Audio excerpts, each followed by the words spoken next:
Hi, I'm Lawrence Edwards from Black Mountain Honey. Welcome to another episode of No Nonsense Beekeeping. Now, I get asked this question a lot, and that question is, which polynuc is the best? So in this video, I'm going to give you the lowdown, or my lowdown, on which polynuc I think is the best. So we're going to do a comparison between 3 polynucs. We're going to do Paynes, Maisemore, and BS polynucs. Right, so what we're going to do for this video is we're going to go through each of the 3 separate polynucs. I'm going to tell you what I like about them, what I don't like about them, and then I'm going to do a comparison at the end and give you a conclusion. So the first one, you can't really see the writing. All of my nucs are quite old, but this is the Paynes polynuc. Yeah, so it's a 6-frame polynuc. Okay, so what do I like about the Paynes? I like that it comes with an integrated feeder. I don't necessarily like the feeder, but I like that you don't have to pay extra for the feeder. What else do I like about it? I like the fact that the bees overwinter quite well in these, but I think they overwinter well in all of my polynucs. So there's nothing particularly special about the Paynes polynuc in terms of its overwintering capability. One of the things I really do like about the Paynes polynuc is that they come with a crown board, and it's just like a flimsy piece of plastic. But it works well as a crown board for a polynuc like this. So yeah, I like that it comes with a crown board, means that you can kind of keep things a little bit neater, means that they don't stick the roof down. I like the fact that the mesh floor is quite big. I find in polynucs that's quite helpful, helps them to regulate their temperature in the winter, and then it's quite easy just to block that up with kind of a piece of Corex or something, just slots in there over winter if I want to go to a solid floor option. Right, now what do I not like about the Paynes polynuc? I don't like the feeder. So I know I said the first thing I like about it was the fact that you got a feeder with it. All of them you get a feeder with. I'm really not a massive fan of this feeder at all. I like to feed fondant to my bees the majority of the time in nucs, and the fondant works okay in here, but when I come to try and feed syrup, I get drowning bees. And I appreciate there's ways around that. You can have sticks, you can have things to balance in there. I'm just not a massive fan of having the feeder offset to the side. I prefer to have it above the bees, especially when bees are in cluster over winter. If I've got a cluster in the center here and I'm trying to feed them fondant over here, they've got to travel over there to get it. So you can potentially have isolation feeding. Really not a massive fan of that. What else do I not like about it? So although it's built as a top bee space nuc, you've got a space below, but you've also got this space here above where the crown board sits on top. The crown board can sag a little bit, and they propelise that down, so I don't like that. What I also don't like, and you can see it from this well-used nuc here, is that there's no lip on the runners. So the lugs of the frame sit directly on this lip here, and they propelise it down. So you need to use your hive tool every time to get these frames out, and you can damage the poly. Really, really not keen on that design. Right, what else don't I like about the Paynes polynuc? So we've mentioned about the feeder being off to the side, and I don't like the location of the feeder, but I also don't like the fact that it results in an increased width of the hive, means that it reduces the amount that I can get into the back of my truck and causes me issues. So I really don't like that. So I'm going through at the moment and cutting out all of my feeders, and I'm turning them into 8-frame polynucs without a feeder. I think that's the best use for this box, and I genuinely think that's the best use for this box, is that if you just cut out the feeder, I'll do a separate video showing you exactly how to do that, and converting it into an 8-frame polynuc, and then that's a really nice overwintering format. I find the bees do work well in that format. So that's about it. Like all of these nucs here, there's not a huge amount in between them. There's bits I like, there's bits I don't like. I haven't found a perfect product yet, but I would use all of them and continue to use all of them within my apiary. So there you go, that's a bit of a snapshot of what I feel about the Paynes polynuc. Right, next on the list is the Maisemore polynuc, and you have to excuse this feeder. This is the only one that I've got that's not on a colony at the moment, so I didn't want to disturb them. That's squirrel damage, so don't let that detract you from the Maisemore. All of them are susceptible to squirrel damage. If you leave them accessible and there's fondant or anything nice and tasty in there for them, that's the result. So watch out for squirrels. So that's the Maisemore one. These are the first polynucs that I bought, and they're good. I like the Maisemore polynucs. Again, same with the Paynes. There's things I like about them. There's things I don't like about them. So let's just run through that one by one. So in terms of the actual 6-frame box, there's no difference to the Paynes, in my opinion. You still got like 100 grams per litre of poly. It's solid, entrance at the front, mesh floor at the bottom that you can block up if you need to, just with a bit of wood or a bit of Corex. Really, really standard design. So pretty good kind of in terms of a generic overwintering aspect. What it has got over the Paynes though is that it has this lip. So it's a bottom bee space nuke. So it's not quite bottom bee space. You get a little bit of distance between this and the roof, so they don't glue the roof down, but there's not a full bee space. So it is in effect a bottom bee space roof. But what it does have is it has the lips. So along there where the lugs sit, you don't need to break it open every time with your hive tool, which protects this face here. So that's a really, really good positive that it has. Its width is considerably smaller than the Paynes. So if you hold the two up side by side like that, you can see, I mean, they're identical apart from the fact that the Paynes has got the poly feeder on the side, whereas the Maisemore doesn't have that. And in my view, that means the Maisemore is better. Means I can get so many more of these in my truck. And it means that when I'm putting the feeder on, I can direct that feed over the top of the colony, which I believe results in superior overwintering performance. So I really, really like the top style feeder. Let's move on to the feeder. So as you can see, it's completely battered, this feeder. Squirrels got into it, but normally what you would get is a central entrance slot there where the bees come up. You have a perspex lid that sits in there, and then you fill this side with syrup and you fill this side with syrup. So ignore all the holes where the squirrels have chewed through it all. And as a top feeder, it works well. Like it is a good, effective top feeder. You can get a decent amount of syrup in there. So I think it works well. It's a good top feeder.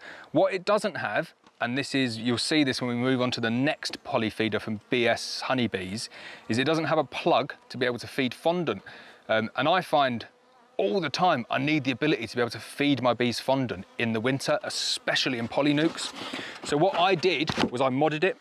So I had to cut out a hole here with just like a little drill, and then I used this side for feeding fondant and I used this side for feeding syrup, which was good and it worked, but it meant that I was limited to kind of like a litre of syrup at a time, as opposed to being able to use both sides. So putting that hole in gave me the ability to feed fondant, but it took away the fact that I couldn't use as much syrup. Now, finally, we move on to the roof, and this is the weak point in terms of the Maisemore product, in my view. It's incredibly thin, like even from that side there, it's only about 45 mil, but then you look inside and you've probably only got kind of like 20 mil of actual meat within the poly. So it's not doing the best job in terms of insulation. They warp really, really easily. So yeah, they work as like a barrier to keep rain off, but it's not much more than that. So really not a massive fan of the Maisemore's roof. So at this point, it's worth pointing out that a couple of the issues that I've highlighted are only applicable to the older style. So on the Maisemore ones now, they do a deep roof. So they've addressed that issue and they do a roof. And the roof that comes with it now is about 100 mil deep, and it has a cavity in the middle so you can feed fondant. So all you would do in that instance is you would take the feeder off and you would put this roof on and you can feed the fondant. So really, when manufacturers do that and they look and take feedback from beekeepers and make their product better, as opposed to blindly saying, no, you get what you're given, our product's fine. So well done for Maisemore for kind of looking at that and resolving that problem. It really does eliminate the issues that I found in the previous versions, the versions that I'm reviewing today. So at some point I'll have to get my hands on the latest products and do an updated review. But like I say, this is not an issue. If you buy it from Maisemore now, it comes with a deeper roof. Same with the Paynes ones. So what they offer now is a top feeder. So you have to buy it, so it's extra and it adds to the cost, but they offer that option now, so you can have a top feeder on a Paynes polynuke. So the big issue with the side feeder, you can take that away, cut it out, make it 8 frames, put a top feeder on, and then I think you've got a really excellent product. Costs a little bit more though. So then we're on to the final product that we're reviewing today, and that is the BS Honeybees polynuke. Now this has got a few really nice features in it.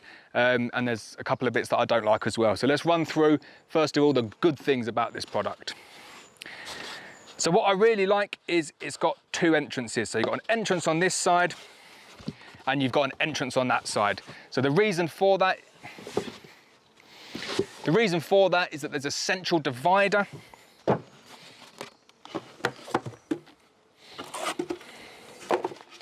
There's a central divider that stores nicely in there, that fits in there,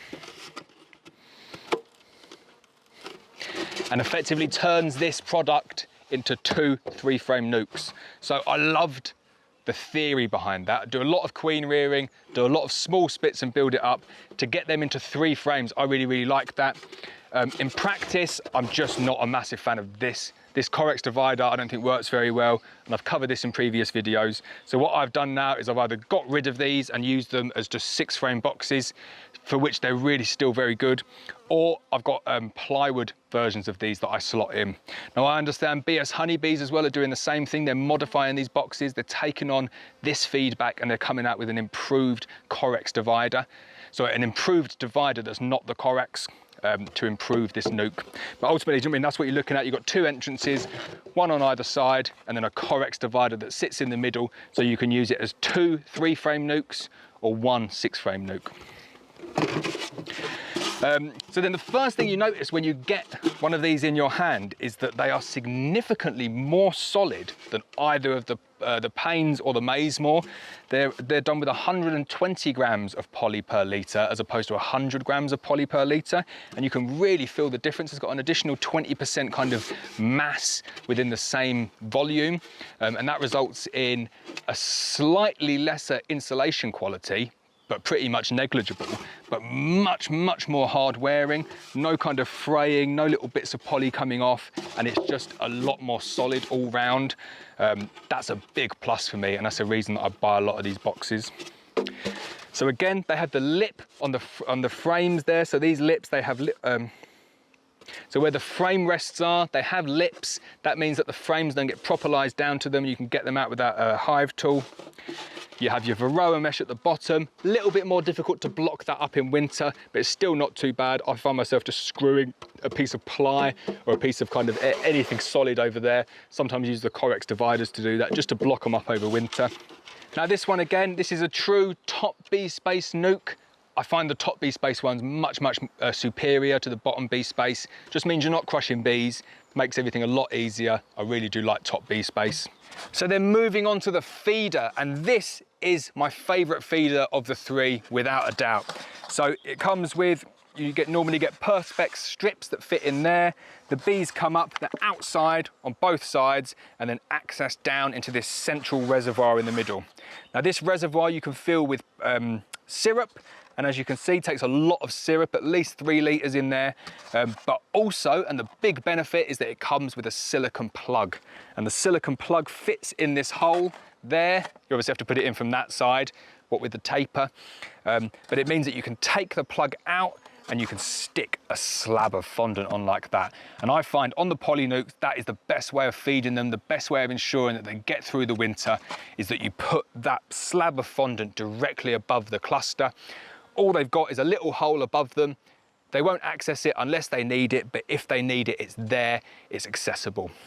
And then, if you want to feed them syrup later on in the season, they've probably eaten the fondant by then, but if they haven't, you just take the fondant out, pop the plug back in, and that gives you a watertight seal, and then you can move back to syrup feeding.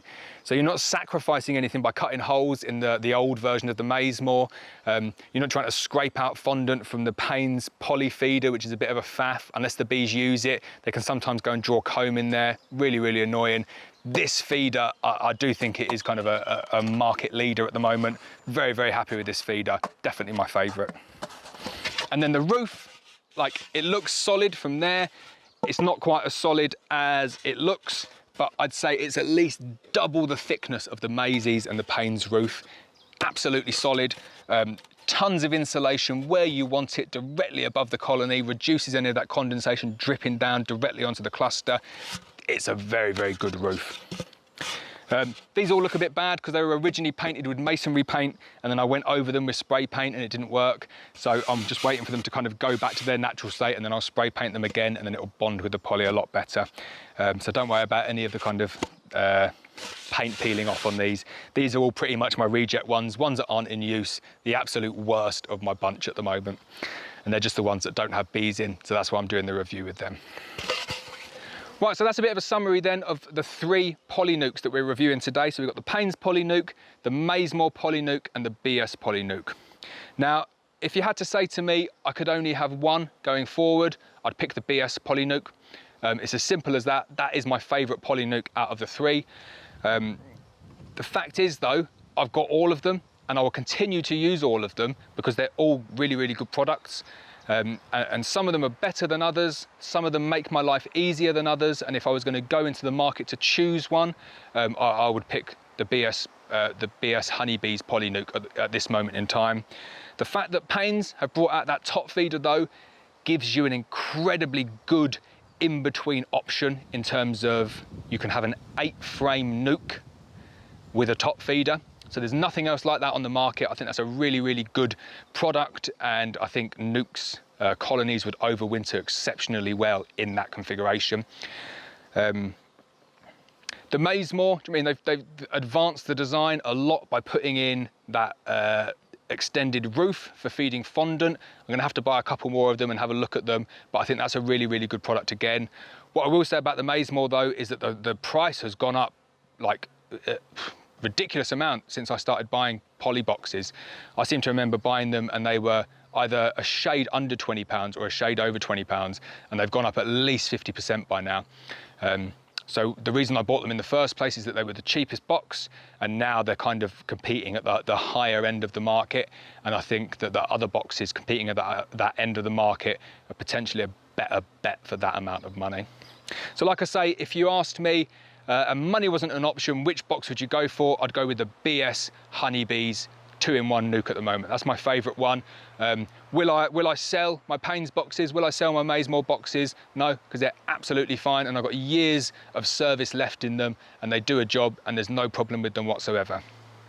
So the final thing to say is there's one glaring omission from this list, and that is the new Abello polynuc. Now, please don't kind of criticise me for trying to advertise Abello again. You see, I've given all of these guys a kind of fair crack of the whip. But Abello are bringing out a new polynuc in the near future, and I've yet to see it yet. I've yet to get my hands on it, so I'll completely reserve judgment. But looking at it, it looks quite cool. It's completely modular, and you can use it as a hive. So that's all I know. Is that it's a modular system, so you have a separate floor, separate brood box, crown board, and then a feeder and a roof, and you can kind of mix and match different boxes, queen excluders, all that good stuff. So it's a very different take on the market.